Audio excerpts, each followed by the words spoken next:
हमारे साथ में काम कर रहे थे, तो जब काम कर रहे थे तो शुरुआत में मुश्किलें थी, संघर्ष था, अच्छा काम नहीं हो रहा था।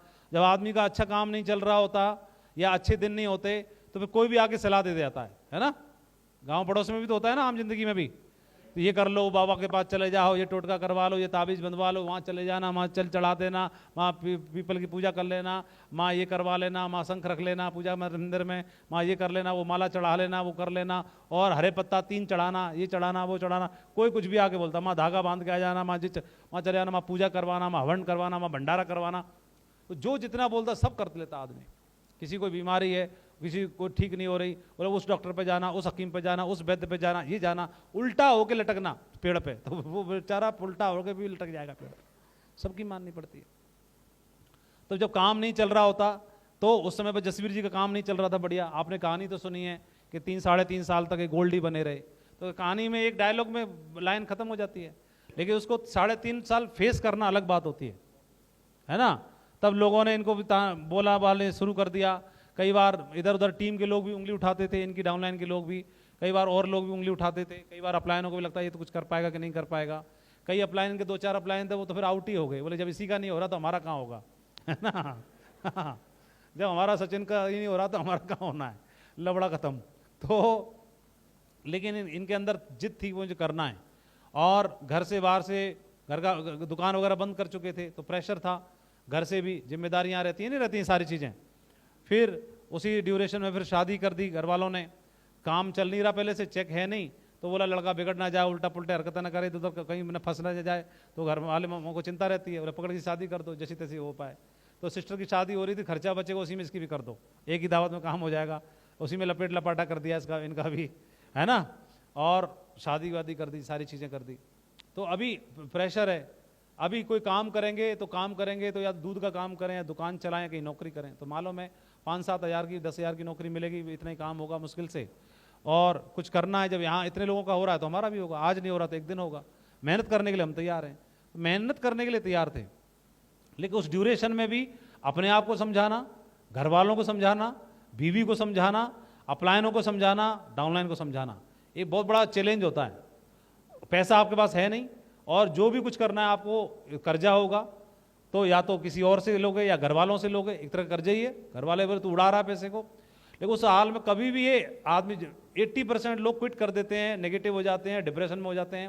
लेकिन जसवीर जी हमेशा जोश में रहे, बोले नहीं नहीं मैं कुछ भी करने के लिए तैयार हूँ। इनको किसी भी मीटिंग में बुलाते थे, पहुँचते थे, कभी बहाना नहीं बनाते थे। और इनके पास पैसा है नहीं है, ये इनके पास में चाहे विदाउट टिकट जाना पड़े ट्रेन में बैठ के लेके जाते थे। चाहे कहीं मीटिंग पहुंचना है, जिम्मेदारी लेना अपनी टीम की, पैसा नहीं है होने के बावजूद भी। एक लेग में इनका काम चल रहा था खुर्जा बुलंदशहर के आसपास, और एक लेग में इनका काम नहीं चल पा रहा था, तो पैसा नहीं आ रहा था। लेकिन वो टीम बुला रही है, टीम का चेक आ रहा है लेकिन इनका नहीं आ रहा। तो उस टीम को संभालने के लिए, मीटिंग करने जाने के लिए, हर चीज़ के लिए पैसा चाहिए ना। लेकिन कभी इन्होंने ये मतलब ये इतने जोश में रहते थे, वो खुद का चेक नहीं है महीनों से मतलब महीनों को मतलब 6-6 महीना से। लेकिन उस टीम को ट्रेनिंग करने जा रहा है टाइगर, इसका 6 महीने से चेक नहीं है, 1 साल से चेक नहीं, कर्जा है। जो भी रोटी खानी है, इवन ऐसा भी टाइम पास किया कि खाने के लिए पैसे नहीं है, तो बता मंदिर में जाकर के या गुरुद्वारे पे जाकर के भी अपना टाइम पास कर रहे थे। बोलो वहाँ पे जाके खा लो, ये कर लो, वो कर लो, ऐसे कर लो। और लेकिन बंदा इतना मोटिवेटेड, ऐसे बंदे को ट्रेनिंग में भेजा जा रहा है, जाओ मीटिंग करके आनी है। और मीटिंग ऐसी हो रही है तो फाड़ के रख दिया, बंदे वहाँ से विजन लेके जा रहे हैं, जोश में इतना बंदा। ठीक है, इंटरनल चैलेंज है, लेकिन मालूम है कि रात्रि कुछ ही समय की है, सुबह फिर सवेरा होने वाला है ना। सूर्य के दर्शन फिर होने वाले हैं। अंधकार जो भी है, परेशानी जो भी है, सब टेम्परेरी हैं। आदमी क्या करता है, बुरे दिनों को या चैलेंज को अपने ऊपर हावी कर लेता है, अपने पर्सनैलिटी पे, व्यवहार में, बातों में, व्यवहार में, सब में हावी हो जाता है उसकी चीज़ें, और वो झलकती हैं। तो जब झलकेगी तो काम नहीं कर पाएगा। सब चीज़ें टेम्परेरी हैं। क्या है? सब चीज़ें टेम्परेरी हैं, हर चीज़ टेम्परेरी है। भाई आपको तो मालूम है हम स्वयं टेम्परेरी हैं, सबका आना जाना लगा हुआ है, यहाँ भी टेम्परेरी हैं। 70 साल, 80 साल, 85 साल, जो कुछ रोल निभाना निभा लो। तो जब सब स्वयं ही टेम्परेरी हैं तो साला वो अंधकार कौन सा परमानेंट है? बुरे दिन कौन? जब तुम स्वयं ही पर टेम्परेरी हो तो वो बुरे दिन कौन से परमानेंट रहने वाले हैं, है ना। तो ये रहता है। तो इन्होंने अभी गोल्ड बने रहे, मुश्किलें थी, लेकिन उस बिजनेस में दूसरी लेग को उठाना है, दूसरी लेग में बिजनेस करना है, कहीं से मतलब दिखाई नहीं दे रही आस, लेकिन इनके अंदर इतना जोश था और उस जोश में भी काम करने के लिए तैयार थे। व्यक्ति को प्लान ढूंढने के लिए लिस्ट खत्म हो चुकी थी, सादाबाद गांव से शिफ्ट हो गए। इनको लगता था शायद सादाबाद में अब काम नहीं हो पाएगा, मथुरा शिफ्ट हो गए, वहाँ पे कमरा लिया, वहाँ कमरा लेकर के बंदे ढूंढना शुरू किया। रास्ते चलते लोगों को प्लान दिखाते थे, कभी मंदिर पे, कभी चौराहे पे, कभी आर्मी एरिया में जाके, कभी कहीं जाके अनजान लोगों को पकड़ना, प्लान दिखाना। उसके लिए भी करेज चाहिए, हिम्मत चाहिए और पैसा चाहिए, सारी चीज़ों के लिए। उसके बावजूद भी बाइक है नहीं है, बाइक में पेट्रोल डलवाने के लिए चाहिए, लेकिन जसवीर जी के चेहरे पे कभी शिकन नहीं आई। हमेशा जब वो कोई व्यक्ति इनसे बात कर ले, वो सामने वाले को सेट कर दिया करते थे। और उन्हीं ड्यूरेशन में इनको मथुरा में से इनको ज्वाइनिंग मिली और उसी में से इनको फिर राहुल जी और नितिन जी के माध्यम से इनको नेटवर्क मिला। नितिन जी को इन्होंने ज्वाइन कराया, नितिन जी आए, नितिन जी के साथ काम होना शुरू हुआ। इन्हीं की टीम में माध्यम से फिर एक फौजी मिले,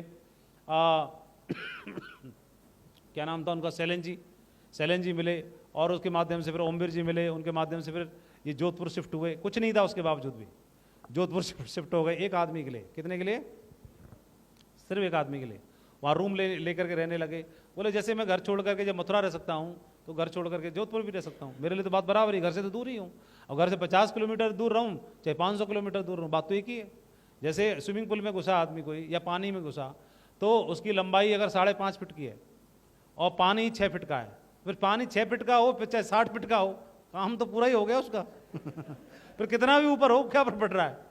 वही काम 6 फीट से होना है, वही 60 फीट से होगा, काम तो क्यों 1 इंच ऊपर निकलते काम हो गया, तो क्या होना है? फिर कितना भी ऊपर हो, क्या हो रहा है? तो घर से जब निकले, घर छोड़ दिया, तो 50 किलोमीटर पे निकले कि 500 किलोमीटर निकले, बात बराबर ही है। किराए का कमरा यहाँ भी है, किराया कमरा वहाँ भी है। तो मैं जरूर चाहूँगा, तो उस ड्यूरेशन में जसवीर जी ने बिजनेस को बिल्डअप किया, और ऐसा बिल्डअप किया कि सबको दांतों तले उंगली दबानी पड़ी, पूरे हिंदुस्तान में नेटवर्क बना के दिखाया। तो मैं जरूर चाहता हूँ कुछ चीज़ें, की पॉइंट उसमें से शेयर करें जसवीर जी हमारे साथ में, ताकि इन लोगों को विजन मिलेगा। तो जोरदार तालियां होनी चाहिए। Youth icon, role model of industry, youngest UCA, हमारे Jasveer ji on the stage.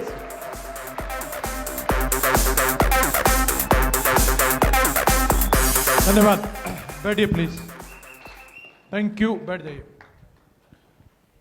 अभी तक का सेशन कैसा चल रहा है? कुछ मिला? वजह मिली?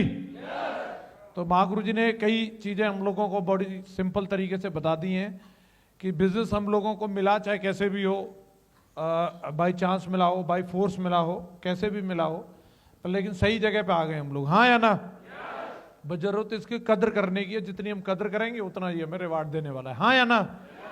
और महागुरु जी ने इसकी कदर करी। महागुरु जी ने बताया नौकरी की तरह, और अपलाइन को बिल्कुल सीनियर की तरह, बॉस की तरह माना, है ना, अधिकारी की तरह माना, और माना तो फिर बढ़िया दमदार बिल्ड हो रहा है। और अभी गुरुजी ने बताया कि बिजनेस में 3 चीज जरूरी होती हैं। तो ये चीज आप सबको बताई गई है, तो मेरे को भी तो बताई गई होंगी। मेरे से अगर कोई पूछे तो मेरे अंदर एक चीज है कि मैं चीजों को मान लेता हूं। जितने भी सफल लोग हैं, उन्हें अगर कोई मोटिवेट करे तो वो मोटिवेट हो जाते हैं, और वही लोग सफल हैं। कई लोग ना बिल्कुल इतने कठोर रहते हैं कि उन्हें कोई मोटिवेट करे वो होते ही नहीं,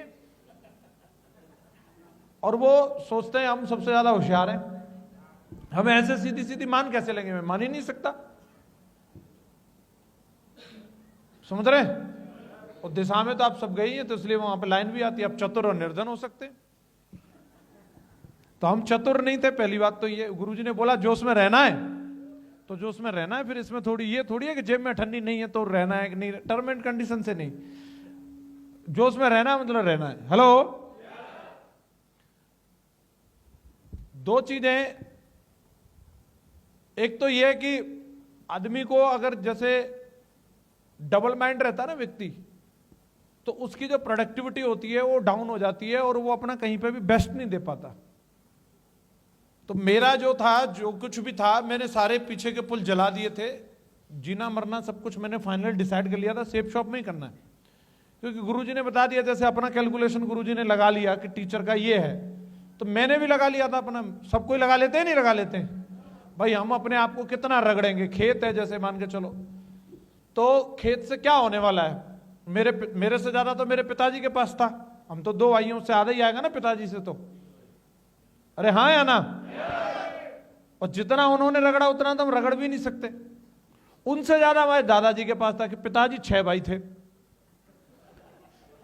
और जितना दादाजी ने रगड़ा उतना पिताजी भी नहीं रगड़ सकते थे अपने आप को। और वो सब मिलकर कुछ नहीं उखाड़ पाए तो हम क्या उखाड़ लेंगे?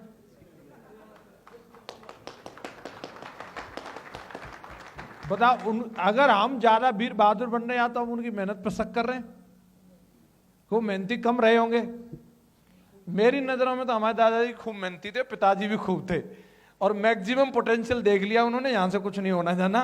तो हमने भी समझ लिया मैं खामखा गड्ढे में कूद के क्यों हिसाब लगाना, पहले से हिसाब लगा लो कि सही है यहाँ। तो मैं फुल कन्विंस था इस बिजनेस को लेकर के, मेरे अंदर रत्ती भर भी डाउट नहीं था। और जब भी व्यक्ति डाउट रखता है कि मैं ये करूं कि वो करूं, तो उसका एक्साइटमेंट ऑटोमेटिक कम हो जाता है। वो फिर उतने मन से उस चीज को कर नहीं सकता। चल तो रहा है लेकिन मन में अगर वो शंका लेके चल रहा है होगा कि नहीं होगा वाले उसमें, तो मैं आपको बता दूं कि मुझे तकरीबन 5.5 साल लगी थी डायमंड बनने में। और मैं ये आज नहीं कह रहा, मैं उस दिन भी बोलता था अगर मुझे 50 साल भी लगती डायमंड बनने में तो भी मैं डायमंड बनता। मतलब मैं ये इरादा लेके चला था, और मैंने इसकी भी हिसाब किताब पूरी लगा रखी थी। घटा नहीं था 50 साल में भी डायमंड बनने में, बिल्कुल मेरा माइंडसेट था।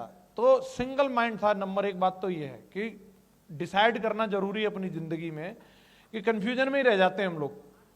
तो मैं बिल्कुल एकदम इस तरफ ही था। दूसरी चीज क्या है कि एक्साइटेड वही व्यक्ति रह सकता है जो पॉजिटिव माइंडसेट का होगा। नेगेटिव माइंडसेट का व्यक्ति कभी एक्साइटेड नहीं रह सकता। हेलो? और अपना जो भी मानो, इसे वरदान मानो या अपने आप को कन्विंस करने वाली बात मानो, जो भी है। हम तो तब भी अपने आप को कुछ नहीं मानते थे और अभी भी कुछ नहीं मानते। तो जैसे गुरुजी को लग रहा है कि हालत ऐसी रही होगी, हम तो कुछ मानते ही नहीं, तो फिर हालत फलत क्या मायने रखती है? हेलो? कुर्सी आगे मिली पीछे मिली, ये वो सोचता है जो कुछ मानता है। हेलो? और जो व्यक्ति कुछ मानता ही नहीं, उसे कुर्सी ना भी मिले वो यहां भी बैठ जाए, क्या दिक्कत है? लो जी यहां बैठा है, उसे दिक्कत थोड़ी है। यहां क्या है? बोले कुछ मानता ही नहीं तो, लेकिन मानता है तो सोचेगा अच्छा गंदा तो नहीं है, यहीं बैठ जाऊं, उसको देख इसको देख। हेलो? तो हमारा यही था, हम कुछ मानते ही नहीं थे और अभी भी नहीं मानते। अभी भी आशीर्वाद वाला फंक्शन था, रिकॉग्निशन तो यही थी 1-1.5 साल पहले, ये जो अभी है। तो मैं नीचे ही बैठा था, जमीन में बैठे थे। और ऐसे कोई बड़ी बात नहीं है कि मैं अकेला बैठा था, मेरे कंपनी के जीएम मेरे सामने बैठे थे, वो भी जमीन में बैठे थे। तो फिर दिक्कत क्या आ रही है? तो जो आदमी अगर इस पॉजिटिव माइंडसेट वाला होगा तो इस बात पे भी वो बिल्ड कर जाएगा। लेकिन नेगेटिव माइंडसेट वाला होगा, उसका पूरा एक्साइटमेंट इसी बात पर निकल जाएगा, साहब कुर्सी आगे क्यों नहीं मिली ये बताओ, बाकी सब ठीक है। पूरी मीटिंग इसी बात पर कुर्बान कर देगा वो, उसका ध्यान ही नहीं है। हेलो? आगे तो मिली पर सोफा वाली क्यों नहीं मिली? हेलो? तो कुछ भी वजह हो सकती है। कुल मिलाकर के अपना माइंडसेट हर चीज को लेकर के पॉजिटिव था। खाना मिल जाए तो ठीक है, नहीं मिल जाए तो ठीक है। पहली बार महागुरु जी हमें लेके गए थे 24 अक्टूबर 2004 को वहां पे ग्वालियर में। मैं पूरे जीवन में पहली बार इतनी दूर की यात्रा करी। मैक्सिमम मैंने बारात में यात्रा करी थी और आगरा से दूर कभी बारात गई नहीं। तो मैं जीवन में पहली बार ग्वालियर गया, ठीक है। और ग्वालियर जब मैं गया और इतना गुरुजी लोगों ने प्रमोशन किया 5 स्टार होटल। वैसे वो मुझे नहीं पता था वो कितने स्टार है, पर वो हमारे हरेंद्र सर तो बोले 5 स्टार ही पूरा। हम जानते नहीं 5 से नीचे भी कोई होता होगा, 3, 4 नहीं, हम 5 ही है। तो मैं इतना खुश, 450 का पास, उस समय बड़े रकम होती थी 450 भी, पर मैंने पिताजी से वसूल कर लिए कैसे भी मुझे चाहिए, मैं रोटी नहीं खाऊंगा, मुझे 450 रुपये नहीं मिले तो बोले यार ठीक है ले ले। मैंने सबसे पहले पास लिया। मैं इतना जोश में कि मैं जाऊंगा होटल सीता माइनोर, भाई वाह 5 स्टार में मैं जाऊंगा। साला खन्ना बुद्धा मुन्ना पप्पू को तो मैं कुछ समझ ही नहीं रहा, तुम तो कुछ हो ही नहीं, मैं जा रहा हूं। और वहां गए हम, वहां हमें एंट्री नहीं मिल रही, इतनी भीड़ मच रही वहां। पहले तो हम सोच रहे खाना कहाँ है हमारा, और खाने में से ऐसे फेंक रहे जैसे बिहारी जी के दर्शन में से फेंक देते ना, चले अगार बढ़। वो मैंने तो देखे भी नहीं, अरे देख लिए इतने दर्शन होते। पहलवान से खड़े रहते ना वहां आके, पकड़ पकड़ के फेंकते रहते ऐसे हो। ऐसे ही हो रहा वहां, हमें खाना मिला ही नहीं। तो कुल मिला के गुरुजी बोले खाना खाने थोड़ी आए, फंक्शन अटेंड करने आए। तुरंत पॉजिटिव, हमें बिल्कुल नेगेटिव नहीं हुए कि हमें खाना नहीं मिला। हम सादाबाद से ग्वालियर तक के भूखे, फिर भी भूखे रहे। फंक्शन में पहुंचे में यहाँ तो कुछ मिलेगा, वहां सीट नहीं मिली। गुरुजी कह रहे तुम्हें काहे की टेंशन, तुम तो खुद ही चलते फिरते स्टैंड हो, इतने लंबे आदमी हो, कहीं खड़े हो जाओ, तुम्हें तो वहीं से दिखेगा।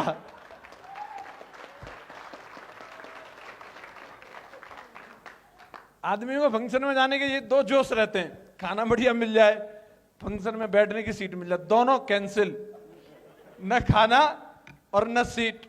हेलो, भीड़ इतनी, कुछ भी पता नहीं चल रहा वहां क्या हो रहा है, पर हाँ कुछ हो रहा है, तगड़ा हो रहा है। सब ताली आगे से बजाते थे, हम भी पीछे से बजाते थे। ओ मैं ये सोचता था इतने सब लोग हैं, सब पागल नहीं है, और तू इनसे ज्यादा चतुर नहीं है, जब ये सब कर रहे तू भी कर ले।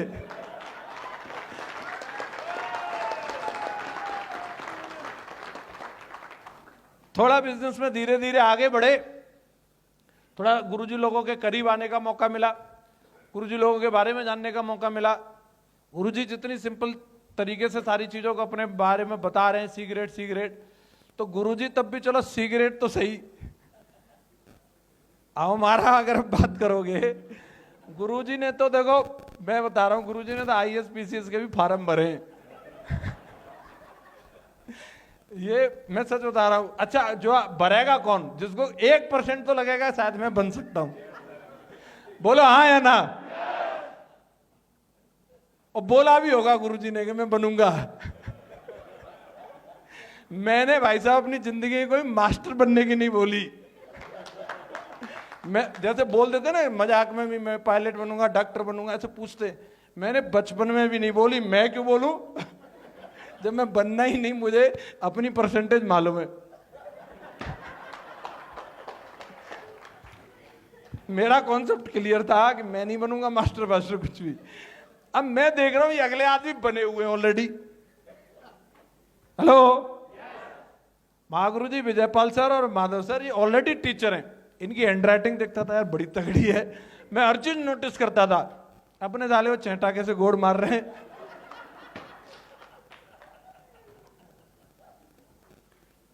मेरे पिछले 19-20 साल में, मेरे जीवन में, मैं मानता हूं मेरी जिंदगी में सबसे बुद्धिमान आदमी यही दो लोग हैं। और मैं, सारी दुनिया एक तरफ और मेरे अपलाइन एक तरफ। हेलो, मेरे 1000 सवालों का जवाब है। मैंने कभी नेगेटिव होने की सोची नहीं। अगर हम इतने मंद बुद्धि कि नेगेटिव हुआ जा सकता है, ऐसे हमें ख्याल ही नहीं आया। ये हमें अधिकार है, ये हमें हमारे मालूम ही नहीं। गुरुजी ने बोला आप तो बहुत बड़े लीडर हैं, मैं चलो ये अधिकार भी खत्म हुआ, बड़े लीडर नेगेटिव नहीं हो सकते। हेलो, और गुरुजी चाहे झूठ मूठ को बोल दें, उस बात को मैं सत्य मान लेता था, चाहे गलत फहमी सही। वो गलत फहमी मैंने आज तक नहीं निकाली। हम बड़े लीडर नहीं है, हम मान लेते हैं हाँ हम बड़े लीडर हैं। और बड़े लीडर को तो खाना ना मिले तो भी कोई दिक्कत नहीं, ठीक है गुरुजी। बड़े लीडर को सीट ना मिले तो भी कोई दिक्कत नहीं, ठीक है गुरुजी। और बड़े लीडर को चेक भी ना मिले तो भी कोई दिक्कत नहीं।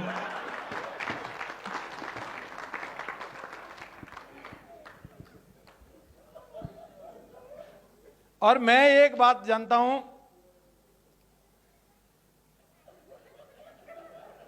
सिचुएशन जैसी भी रही, देखो ये बात तो पक्की है, जब आदमी का 1.5 साल चेक नहीं आएगा भाई साहब नानी तो याद आएगी। मेरा जो भी था, मम्मी पापा मेरे को जो भी बोलते थे, वो कहते कि ये नहीं है, वो नहीं है, ये इसका बहन की शादी करनी, फलाना करना है। मैं जो कुछ भी है वो यही है। क्या है, कुछ तो निकाल, 10-20 हजार कुछ दे। मैं जो कुछ भी है वो यही है, एक पैसा नहीं। एक झूठी आस बधाई मैंने उनको पूरे जीवन में कि मैं 2 लाख रुपए की लोन करा सकता हूं, और वो भी करीबन 8 महीना चक्कर काटने के बाद हुई नहीं। फाइनली 6.5 लाख का कर्जा और हो गया उसके चक्कर में। वो मैंने बाद में सरप्राइजली बताया उनको।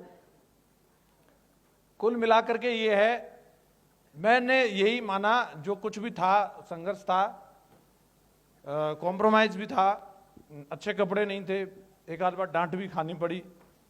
एक बार एक तो सीनियर ने बहुत ज्यादा डांट दिया था। ये ना एक मेरे पास और गुरुजी ने एक ब्लेजर एक कोट साथ दिलवा दिया था राजा मंडी से, तो मेरे को वो बहुत अच्छा लगता है। गुरुजी ने दिलवाया तो ज्यादा ही तगड़ा होगा, मैं मानता था ऐसा, और मैं उसी को पहन के घूमता रहता। इतना पहना मैंने, मुझे ये भी नहीं पता ये ड्राई क्लीन भी कराया जा सकता है। और वो थोड़ा छोटा भी था, मैं लंबा हूं। गुरुजी ने बोला नहीं नहीं आजकल ये फैशन चल रहा, थोड़ा शॉर्ट पहनते। मैंने उसके पीछा नहीं छोड़ा। आखिरकार उनका भी जो देखते थे मुझे, उनका भी सब्र का बांध टूट गया। उन्होंने मुझे डांटा, दोबारा तो ये ब्लाउज सा पहन के आया ना, ये अब सुन लो, तुम लोग ताली बजा रहे हो तो साले तेरी एंट्री नहीं होगी मीटिंग में। ये बोल के वो निकल गए वहां से। मैं वहां खड़ा खड़ा रो गया। उसके बाद फिर मैं गया नल पे पानी वानी तो मुंह धोया। मैंने कहा कोई बात नहीं गुरुजी, एक दिन साला कोट की फैक्ट्री लगा देंगे, कोई दिक्कत नहीं।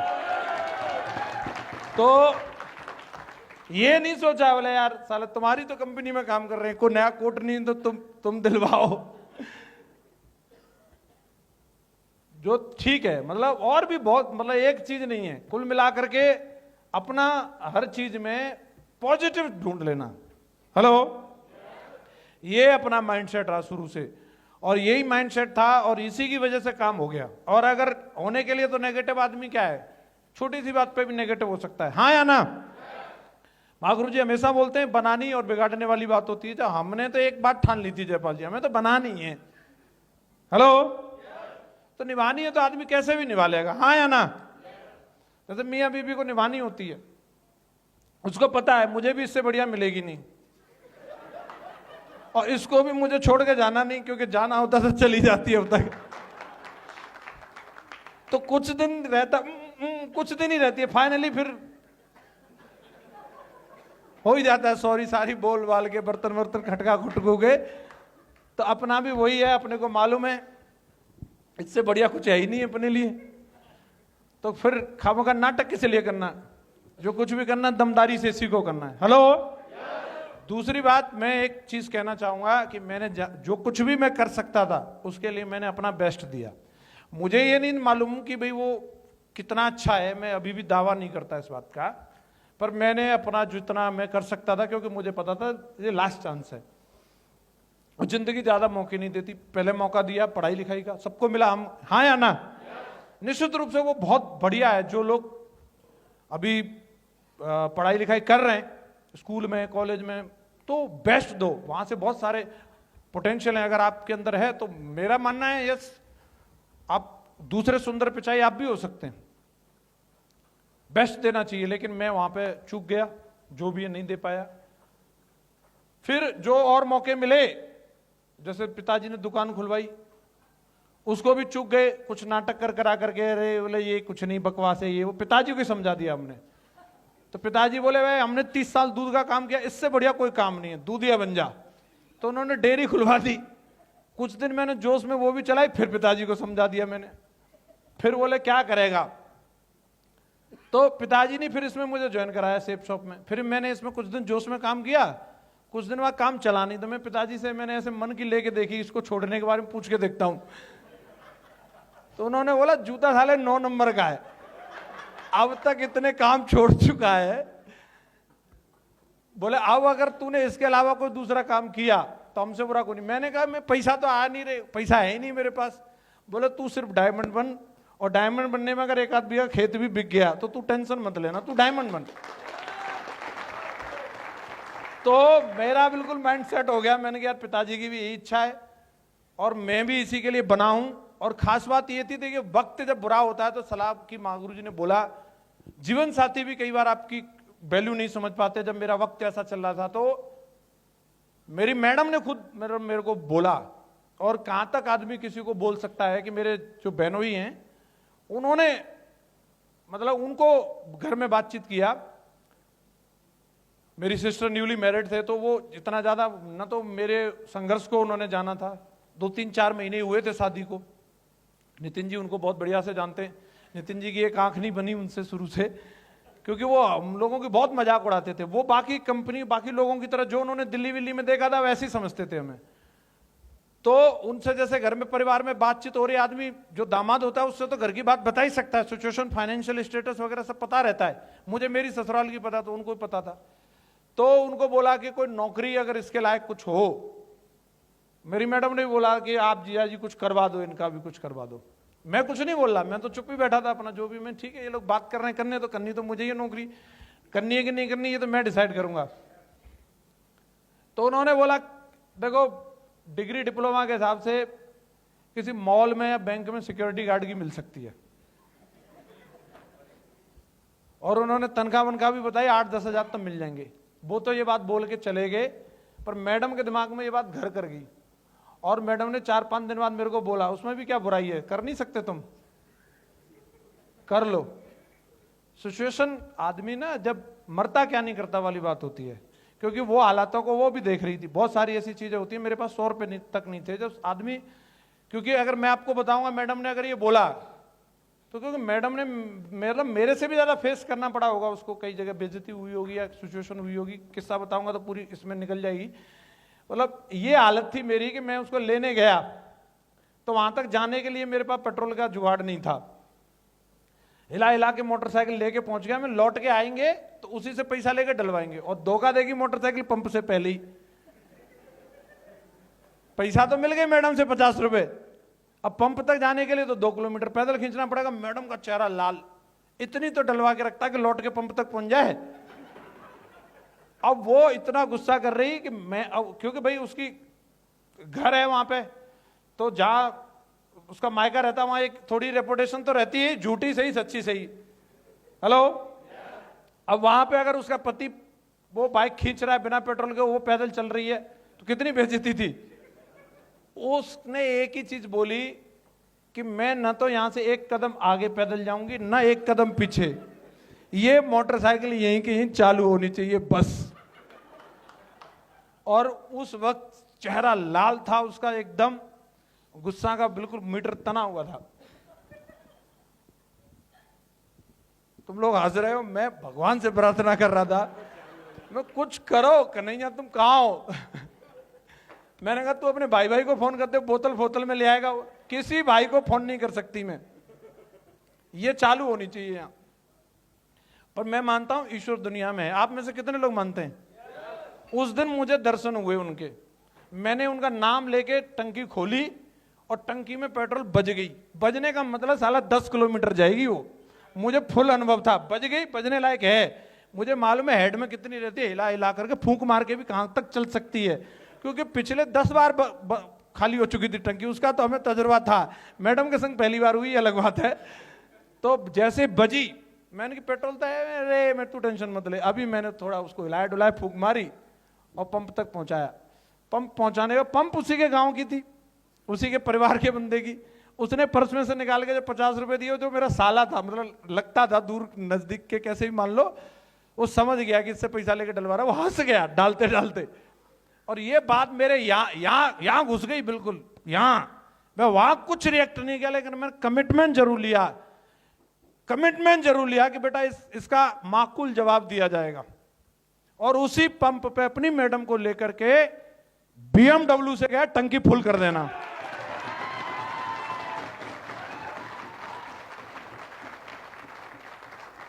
तो जिंदगी है साहब। अब मैं जानता था कि अभी लोग मेरे बारे में कुछ भी बोले, पर लेकिन 3 साल से जिस चीज के लिए मैं ट्रेंड हो रहा हूं, महागुरु जी लोगों की ट्रेनिंग ले रहा था लगातार, ग्रेवाल सर की, महागुरु जी, जैन साहब की, सब लोगों की, जिस चीज के लिए मैं ट्रेंड हो रहा हूं, प्लान करने के लिए, फॉलोअप करने के लिए, मीटिंग करने के लिए, मैं जिस चीज के लिए ट्रेंड हो रहा हूं, मेरा कोर एरिया जो है मुझे उसी में परफॉर्म करना चाहिए। रिजल्ट नहीं आ रहा है ये अलग बात है, लेकिन आएगा, इस बात का मुझे पूरा भरोसा है।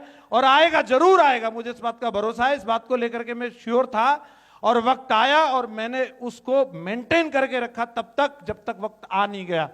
क्योंकि महागुरु जी लोग बोलते थे एक आदमी सिर्फ नाचता है और देखता है बारिश नहीं हुई तो नाचना बंद कर देता है, और सक्सेसफुल आदमी तब तक नाचता है, तब तक नाचता है, तब तक नाचता है, तब तक नाचता है, तब तक नाचता है जब तक कि बारिश। और मैं उन्हीं में से था। हेलो, मैं मतलब बारिश होगी तब, मतलब होगी कैसे नहीं, मैं नाचता ही रहूंगा। और मेरा कोर एरिया यही था, और मेरे को मालूम था अगर मैंने अभी प्रोफेशन चेंज किया तो जिंदगी सिर्फ प्रयोगशाला बन के रह जाएगी और इससे ज्यादा कुछ नहीं। तो इसलिए मैंने जिस चीज के लिए खुद को ट्रेंड किया था, प्लान, फॉलोअप और नेटवर्क मार्केटिंग के लिए मैंने ट्रेंड किया था, एक शुरू के 3 से 4 साल में 1 लाख सेट हुई। फिर मुझे मालूम था ज्यादा वक्त लगेगा नहीं, फिर अगले 1.5 साल में दूसरी लेके ऐसी सेट करी कि उसमें सीधा डायमंड आया। आप में से बहुत सारे लोग इस तरीके के संघर्ष में होंगे, लेकिन कोई बात नहीं, आपकी ट्रेनिंग तो चल रही है या नहीं चल रही है?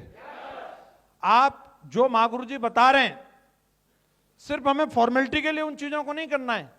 रिजल्ट नहीं आ रहा तो कम से कम अपने आप को ऐसा ट्रेंड तो करो, ऐसा ट्रेंड तो करो, इतना ट्रेंड तो करो, इतना ट्रेंड तो करो, इतना ट्रेंड करो। मैं जब फिर मेरे कपड़े अच्छे नहीं थे, उसकी वजह से मेरी अक्सर बेइज्जती होती रहती थी। जब हम जोधपुर में गए, वेन्यू में मेरे को वैन कर दिया, सिर्फ मेरे कपड़ों की वजह से। सिर्फ कपड़ों की वजह से, अच्छे कपड़े नहीं है, आप आ नहीं सकते। आज भी मेरी बटन टूट गई है, आप मत भगाना मेरे को। ये हालांकि अभी टूटे, कोट नया है वैसे। तो ये अक्सर होता रहता था मेरे साथ। कपड़ों की वजह से मेरे को वहां पे आने से मना कर दिया था। पर लेकिन मतलब मैं जो काम कर सकता था, जिस चीज के लिए मैं ट्रेंड था, वो काम मैं ऐसे करने की कोशिश करता था या करता था कि बस पूछो ही मत। चाहे वो प्लान हो, चाहे वो फॉलोअप हो, चाहे वो 8 स्टेप ट्रेनिंग हो, जो भी काम दिया, मेरा ये मानना था। महागुरु जी लोग जब करते थे, मैं गुरु जी को देखता था कि गुरु जी जमा देते थे रंग, एकदम आज भी जमा देते हैं। तो मैंने कहा यार ऐसा ही बनना है कि कम से कम कहीं अगर हम रहें तो रंग जम जाए। पहली मीटिंग मैंने जो वहां पे जोधपुर में करी थी, उसमें 8-10 लोग थे। ओमवीर सर थे उसमें, राठौर साहब थे, शैलेन जी थे, और 2-3-4 लोग थे। जितने लोग थे वो सब बिल्कुल पगला गए थे। बस उनको ये लग रहा था सेफ सौंपिए, सब कुछ, और कुछ भी नहीं। और जबकि मैं बिल्कुल बेरोजगार आदमी था, मेरी जेब में ठंडी नहीं थी। वो सारे फौजी थे। और उस दिन के बाद उन्होंने बोला कि आप यहीं रहो सर, और अभी हम आपकी सब जुगाड़ करेंगे, खाने की, पीने की, रहने की, सब चीज की। पीने की नहीं, सॉरी। तो वो सब वहां पे रहा मैं। और एक ही चीज थी जो मेरे को वहां पे रोका, जिस चीज ने, वो था मेरे काम को लेकर के मेरे अंदर जो एक्साइटमेंट था, उसको लेकर के वो लोग फिदा थे। और मेरा ऐसा मानना है, अगर आप रोती हुई शक्ल लेकर के काम करोगे तो रिजल्ट नहीं मिलेगा। काम करो, इतनी प्रफुल्लित होकर के करो, जैसे महागुरु जी ने बोला, अगर जा रहे हो तो फिर उंगलियां मत डुबाओ, फिर डूब के ही करो।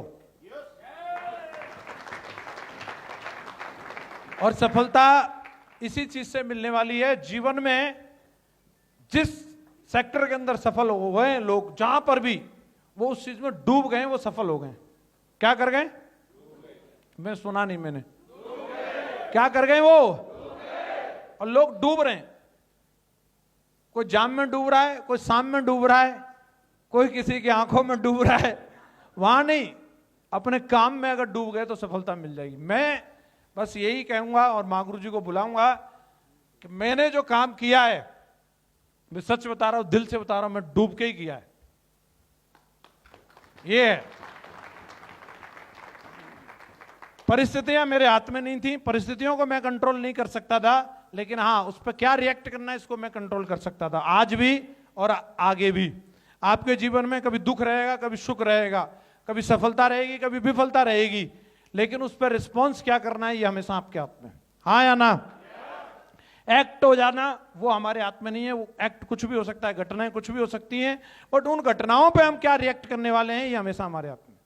महागुरु जी हमेशा बोलते हैं बारिश हो रही है उसको हम नहीं रोक सकते, लेकिन बारिश के हिसाब से मूड को तो बना सकते हैं। यार पकौड़े होने चाहिए, हो तो रही, कम से कम इसका फायदा लिया जाए। हाँ या ना?